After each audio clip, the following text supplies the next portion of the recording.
பெரியோர்களே, தாய்மார்களே அப்படின்னு பொதுவா திமுக மேடையில் ஆரம்பிப்பாங்க. ஆனா இங்க வந்து பெரியோர்களே தாய்மார்களே ஆரம்பிக்கவே முடியல. ஒட்டுமொத்த இளைஞர் கூட்டமும் இங்கதான் இருக்கு. போராட்டமே 70 வயசுக்கு மேல இருக்க திமுக கட்சி இளைஞர்களை கொண்ட தமிழ்நாட்டின் எதிர்காலத்தை நிர்ணயிக்கக்கூடிய இளைஞர் சக்தியை அண்ணா அவர்கள் ஆரம்பிக்கும் பொழுது, கட்சி ஆரம்பிக்கும் பொழுது வயது 40. அண்ணா கூட இருக்கும் பொழுது இருந்த தலைவர்கள் நெடுஞ்செழியன்,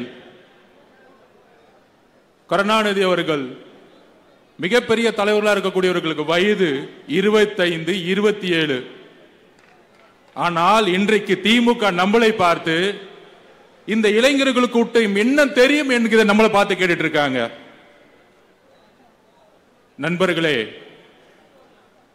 இது சேலமா இல்லை கோயம்புத்தூரா இல்லை ஒட்டுமொத்த கொங்கு மண்டலமா என்கின்ற சந்தேகத்தை மாவட்ட செயலராக இருக்கக்கூடிய நம்மளுடைய அண்ணன் திரு பார்த்திபன் அவர்கள் ஒட்டுமொத்த கொங்கு மண்டலத்திற்கு சவால் விட்டு முதல் கொள்கை விளக்க கூட்டத்தை இங்கே நடத்தி கொண்டிருக்கிறார். அண்ணன் பொதுச் செயலாளர் அவர்கள் உழைப்பு மட்டுமல்ல, ராணுவ கட்டமைப்பில் இன்றைக்கு உருவாக்கி வைத்திருக்கின்ற தமிழக வெற்றி கழகத்தின் அண்ணன் அவர்களுக்கு என்னுடைய வணக்கத்தை தெரிந்து,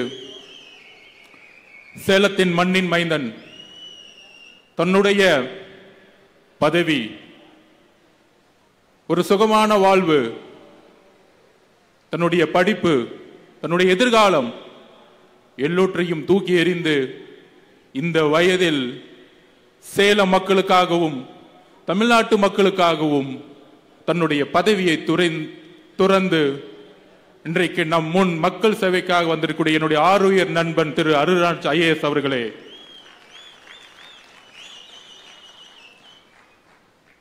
மாவட்ட நிர்வாகிகளே, மாநில நிர்வாகிகளே, மனது உடல் இங்கு இல்லை, ஆனால் ஒட்டுமொத்த மனதும் தமிழகத்தின் ஒரே முகமாக, தமிழகத்தின் மக்கள் விரும்பும் முதல்வர் வேட்பாளராக இருக்கின்ற நம்மளுடைய தலைவர் அவர்களுக்கு என்னுடைய வணக்கத்தை தெரிந்து உங்கள் முன்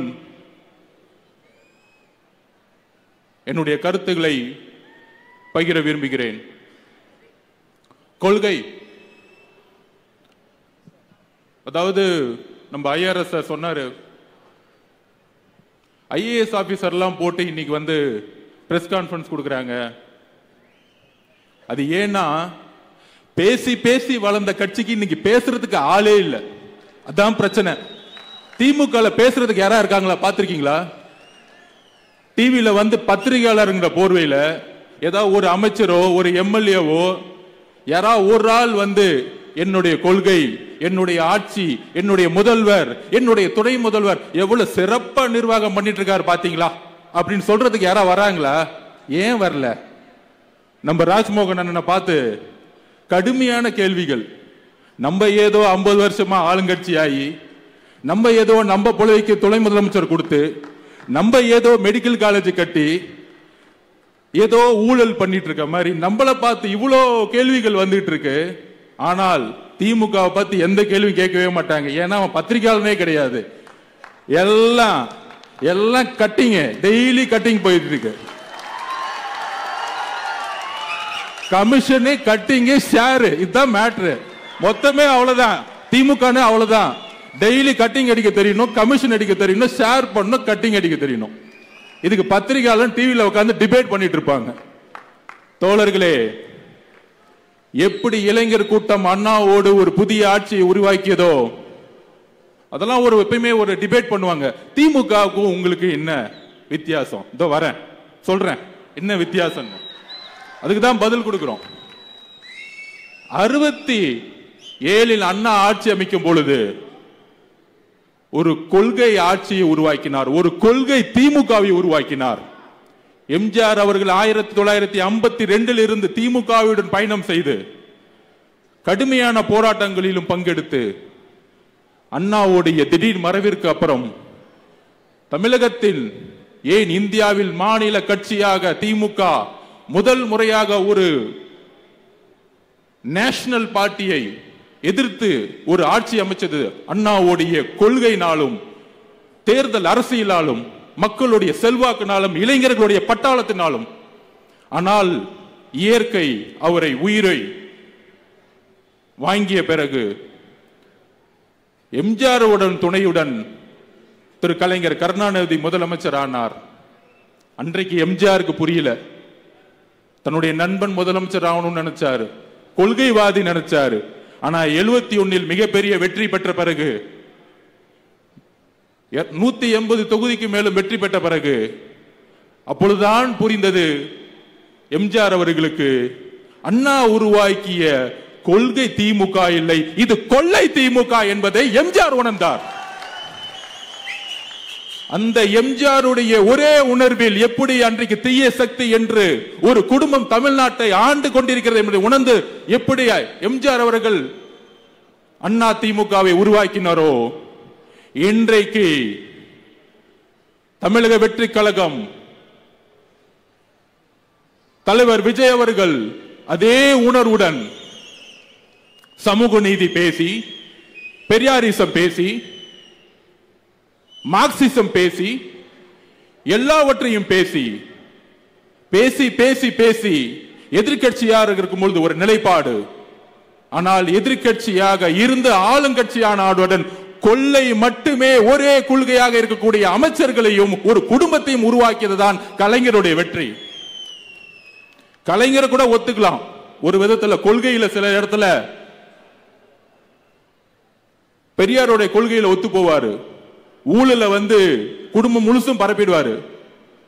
ஆனால் இன்றைக்கு இருக்கக்கூடிய முதல்வர் திமுக அவருக்கு என்ன வேறுபாடு? கொள்கையும் இல்ல, ஒன்லி கொள்ளை தான், ஒன்லி ஊழல் தான். அதனாலதான் அமைச்சர் பாத்தீங்கன்னா பேச வராது. யாராச்சும் திரு செந்தில் பாலாஜி அவர்கள் பெரிய பெரியாரிஸ்ட் ஒத்துக்க முடியுமா? இதுதான் திமுக, இதுதான் திமுக. அண்ணா வேலு அவர்கள் ஒரு பெரிய மார்க்சிஸ்ட் சித்தாந்தவாதின்னு சொல்ல முடியுமா? மக்களே, இப்பொழுது தெரியுதா திமுக எங்கு வலுவிழந்திருக்கிறதுன்னு? இப்பொழுது தெரியுதா இங்கு ஏன் பிஜேபி வளர்ந்து கொண்டிருக்கிறது என்று? திமுகவுடைய ஊழல்கள் தான் பிஜேபியை வளர்த்துக்கிட்டு இருக்கு. அப்ப உடனே அடுத்த கொஸ்டின், நீங்க ஏன் அதிமுகவை எதுக்கல? நண்பர்களே, போன்ற ஆட்சியில ஜிஎஸ்டி, நீட், சிஏஏ எல்லா போராட்டங்களிலும் அன்றைக்கு இருந்த ஆளும் அரசு ஒன்றிய அரசுடன் சேர்ந்து பயணித்த பொழுது நம்மளுடைய குரல் ஒலித்தது. குரல் ஒலிக்காமல் தலைவர் விஜய் அவர்கள் நீட்டுக்கு எதிரான போராட்டத்தை பங்கெடுத்தார், ஜல்லிக்கு எதிரான போராட்டத்தில் பங்கெடுத்தார், சிஏஏக்கு எதிரான போராட்டத்தில் பங்கெடுத்தார். அன்றைக்கு அவர் அரசியல்வாதி இல்ல, ஒரு சாமானிய மனிதனாக பங்கெடுத்தார். ஆனால் ஏன் நாங்கள் அதிமுகவை எதிர்க்கவில்லை அப்படிங்கின்ற ஒரு கேள்வியை பரப்புறாங்க. 1972 எம்ஜிஆர் அவர்கள் உருவாக்கிய பொழுது ஒரே குறிக்கோளில் உருவாக்கினார். அண்ணாவுடைய கொள்கையை இவர்கள் விற்று கொள்கையை விற்று கொள்ளை குடும்பமாக மாற்றி ஊழலை நோக்கி போடும் பொழுது கேள்வி எழுப்பினார். அதே உணர்வுடன் தமிழக வெற்றி கழகம் இந்த தமிழகத்தில் பெரியாரிசத்தை பெயரளவுக்கு பேசிக்கொண்டு சமூக நீதியை தூக்கி எறிந்து ஊழலை மட்டுமே அடிப்படையாக கொண்டு உருவாக்குகின்ற இந்த திமுக ஆட்சிக்கு எதிராக கட்சியை உருவாக்கும் பொழுது நம்மளுடைய ஒரே குறிக்கோள், ஏன் அரசியல் எதிரி திமுக, ஏன் கொள்கை எதிரி பிஜேபி என்பதை உள்வாங்கினோம். எம்ஜிஆர் அவர்கள் ஆரம்பித்த ஒரு குறிக்கோள், அதை வழிமொழிந்து அம்மா ஜெயலலிதா அம்மையார் அவர்கள் அதே கொள்கையுடன் இருந்து 2014 லேடியா மோதியா என்ற கேட்ட ஒரு குரல், 2016 தனித்துவமாக நின்று அதிமுகவை வென்றெடுத்த ஒரு குரல். அந்த அதிமுகவில் ஒட்டுமொத்த தொண்டர்களும் இந்த குடும்ப ஆட்சிக்கு எதிராகவும் லேதியா மோதியா என்கின்ற கேள்வியுடன் மோதிக்கும் பாஜகவிற்கும் எதிரான ஒரு குரலுடன் இருந்த அதிமுக இன்றைக்கு பிஜேபியை பின்புறல் வாசலாக நேரடியாக வரவேற்று இன்றைக்கு கூட்டணியை உருவாக்கி அந்த கூட்டணியுடைய தலைவர் யாருன்னு இன்னைக்கு வரைக்கும் தெரியல. அங்க அமித்ஷா சொல்றாரு என்டிஏ கூட்டணி, நீங்க அதிமுக சொல்லுது நான் தான் தலைவர்னு. சிஎம் யாருன்னு கேட்டா அமித்ஷா சொல்லணும்னு சொல்றாங்க. அந்த வலு விளந்து வெச்சக்கூடிய தலைமை நாங்கள் ஏன் எதிர்க்கவில்லை என்றால் அதிமுகவுடைய ஒட்டுமொத்த தொண்டர்களும் தாவேகாவில் எப்பொழுதே இணைந்து விட்டார்கள். எம்ஜிஆர் எப்பொழுது ஒரு குறிக்கோளுடன் ஆரம்பித்தாரோ, அம்மா ஜெயலலிதா அம்மையார் அவர்கள் எந்த குறிக்கோளுடன் அதிமுகவை மீட்டெடுத்தாரோ, அந்த குறிக்கோளின் ஒற்றை நம்பிக்கை இன்றைக்கு நம்மளுடைய தலைவர் விஜய் அவர்கள் மட்டும்தான்.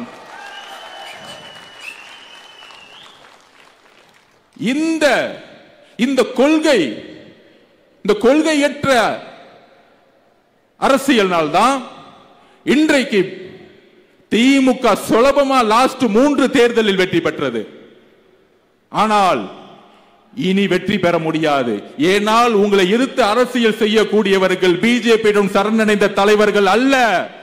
பிஜேபியை கடுமையாக துணிவுடன் எதிர்க்கக்கூடிய ஒரே தலைவர் தலைவர் விஜய் அவர்கள். இஸ்லாமிய தோழர்களே, குரான் மீது ஆணையாக சொல்லுகிறோம், எங்களுக்கு குரானும் ஒரு கடவுளோட நம்பிக்கை தான். குரான் மீது ஆணையாக சொல்லுகிறோம், எந்த காலத்திலும் பிஜேபியோடு எங்களுக்கு கூட்டணி கிடையாது, உறவு கிடையாது என்பதை அழுத்தமாக இந்த சேலம் மண்ணில் உறுதியுடன் கூறுகிறோம். அந்த சந்தேகத்தை தூக்கியதான் சேலம் மாநாட்டில் 1944 பெரியார் அவர்கள் தீகா உருவாக்கிய பொழுது எங்கு அமைத்தாரோ, எந்த கட்டமைப்பை உருவாக்கினாரோ, எந்த மதவாதத்தை எதிர்த்து உருவாக்கினாரோ, எந்த சாதியை எதிர்த்து உருவாக்கினாரோ அதே மண்ணில் நாங்கள் முழக்கப்படுகிறோம். இப்பொழுது தெரிகிறதா சேலம் மாநாடு ஏன் நாங்கள் எங்கள் தலைவர் கட்டமைப்போடு உருவாக்கி கொண்டிருக்கிறோம் என்று? நண்பர்களே, பெரியார் இறக்கவில்லை, அதை உயிர் போட வெற்றிக்குதான் தலைவர் விஜய் அவர்கள் தாவேகா கட்சியை உருவாக்கி கொண்டிருக்கிறார். இப்பொழுது எங்களோட நோக்கத்தை தெளிவாக்கிட்டோமா?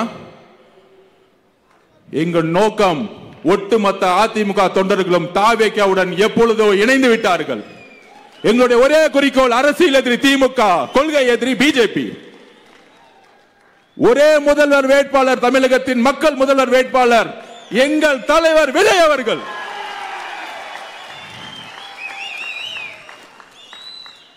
சோ அஜெண்டா கிளியர் பண்ணிட்டோம். இந்த பத்திரிகையாளர்கள் எல்லாம் பேசிட்டு இருப்பாங்க பாருங்க, டிவில உட்கார்ந்து, எல்லாத்துக்கும் நீ மெசேஜ் கொடுத்துட்டோம்.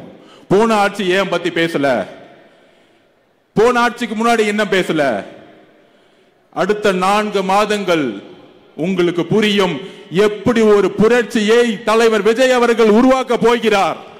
மக்கள் சந்திப்பு புரிய வைக்கும்.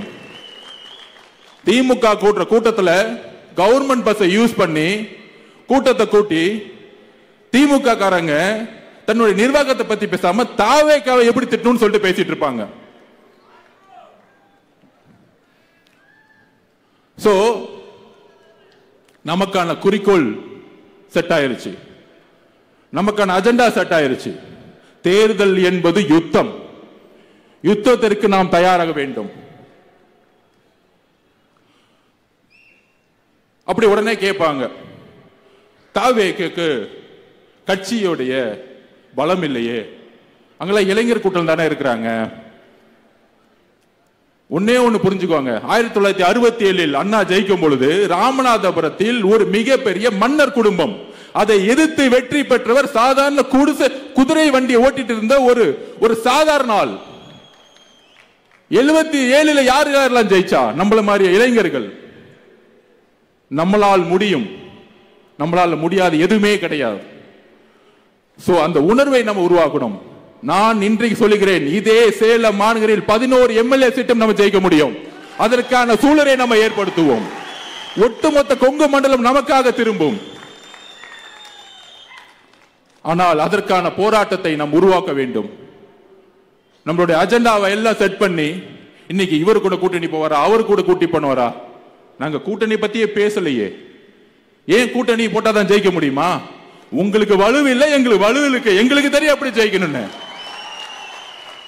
நண்பர்களே, ஒன்னே ஒண்ணு புரிஞ்சுக்கோங்க. 1977க்கு அப்புறம் எந்த கட்சிக்கும், ஆரம்பிக்கப்பட்ட எந்த கட்சிக்கும், திரு விஜயகாந்த் அவர்களுக்கோ வைகோ அவர்களுக்கோ யாரும் 10% மேல் தாண்டல. ஆனால் முதல் முறையாக வரலாற்றில் இன்னைக்கு ஒட்டுமொத்த தொலைக்காட்சிகளும் 25% இருக்குன்னு சொல்லக்கூடிய வலிமையை நம்மளுடைய கட்சி உருவாக்கி இருக்குன்னா நமக்கு பலம் இல்லைன்னு எப்படி சொல்ல முடியும்? இதே 6 மாசத்துக்கு முன்னாடி என்ன ஊடகம் சொல்லுச்சு? 6%, 8%. இதே பத்திரிகையாளர்கள் 10%. இன்றைக்கு 25%.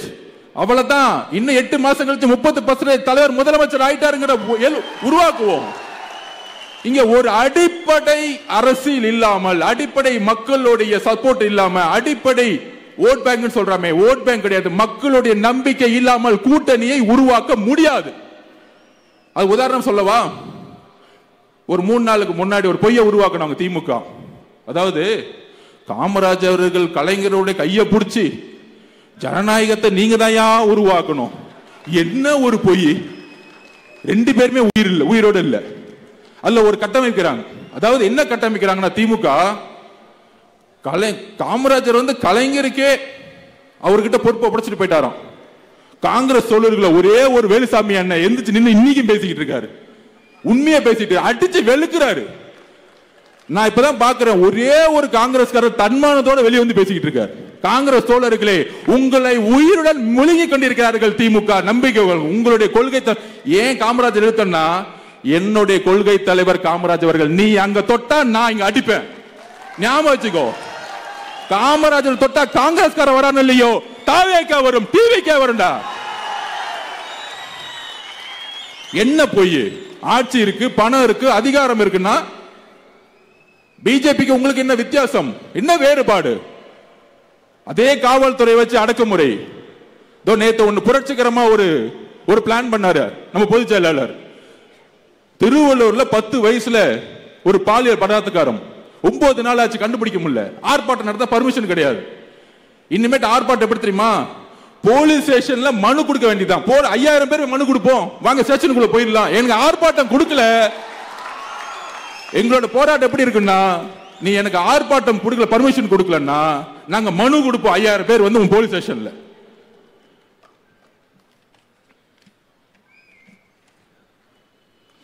சோ நண்பர்களே, நமக்கான குறிக்கோள், நமக்கான யுத்தம் உருவாக்கப்பட்டு விட்டது.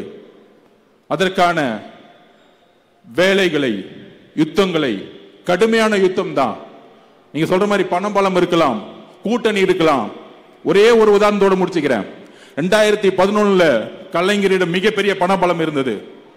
மிகப்பெரிய கூட்டாட்சி. காங்கிரஸ், விசிகே, கம்யூனிஸ்ட் எல்லாரும் இருந்தாங்க, பிஎம்கே இருந்தாங்க. ஆனால் ஏன் வெற்றி பெற முடியவில்லை? 1971 180க்கு மேற்பட்ட கலைஞர் வெற்றி பெற்றார். ஆனால் 77 எம்ஜிஆர் எப்படி வெற்றி பெற்றார்? ஒரே ஒரு விஷயம்தான், மக்கள் உங்கள் மீது நம்பிக்கையை இழந்தார்கள். நம்பிக்கை இழந்தவுடன் ஒரு தலைவனை எதிர்பார்த்தார்கள். அந்த தலைவன் தான் நம்மளுடைய தலைவர் விஜய் அவர்கள், நம்மளுடைய தமிழக வெற்றி கழகம். இன்னும் 8 மாதத்தில் இந்த ஒட்டுமொத்த உலகமும் சொல்லும், மாண்புமிகு திரு முதல்வர் விஜய் அவர்களே என்ற முழக்கத்தை இந்த ஒட்டுமொத்த தமிழ்நாடும் சொல்லும். அதற்கான பணியை செய்வோம், யுத்தத்தை வெல்வோம். நன்றி, வணக்கம்.